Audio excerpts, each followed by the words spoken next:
मृत्यु का भय उनको है जिनके कर्मों में दाग है। हम महाकाल के भक्त हैं गुरु, हमारे खून में ही आग है। हाँ तो दोस्तों भाई लोग नमस्कार। अभी की बड़ी अपडेट है कि पावर स्टार पवन सिंह कोरनी भोजपुरी 2024 के बेहतरीन बोलबम गाना का फाइनल पोस्टर जारी कर दिया। जब देख रहे हैं स्क्रीन पर, इसी वीडियो में इसी गाना जानकारी देने के बीच में किस चैनल पर कब लॉन्च किया जाएगा तो कब तक सुनने को मिलेगा। जो भाई लोग चैनल सब्सक्राइब नहीं किए हैं तो प्लीज़ चैनल सब्सक्राइब कर लीजिए। सबसे पहले ऐसा भोजपुरी लेटेस्ट अपडेट जानकारी जानने के लिए शुरू से अंदर इस वीडियो में बना रहेगा, आपसे बीच में चैनल पर जानकारी मिल करेगा।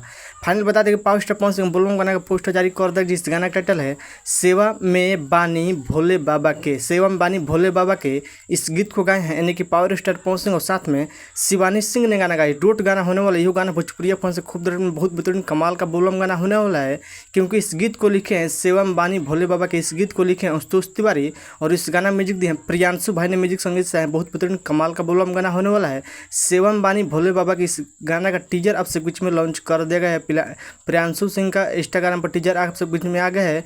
जाइए देखिए, टीजर बहुत बेहतरीन जबरदस्त धांसू टीजर होना। थोड़ा बहुत मेरा वीडियो में लगाए हैं टीजर, जिस गाना का टाइटल है सेवा में बानी भोले बाबा के। इस गाना को फुल लॉन्च किया जाएगा आपसे बीच में, यानी कि कल सुबह 31 तारीख का सुबह 5:45 पर ये म्यूजिक यूट्यूब चैनल पर देखने सुनने को मिलेगा। कल एक बार गाना सुने, बहुत बेहतरीन कमाल का बोलबम गाना होने वाला है सेवा में बानी भोले बाबा के। आप लोग बताइए कि पावर स्टार पवन से गाना सुनने कितना एक्साइटेड। पावर स्टार पवन से पोस्टर टाइटल कैसा लगा वीडियो में कमेंट कर लिए।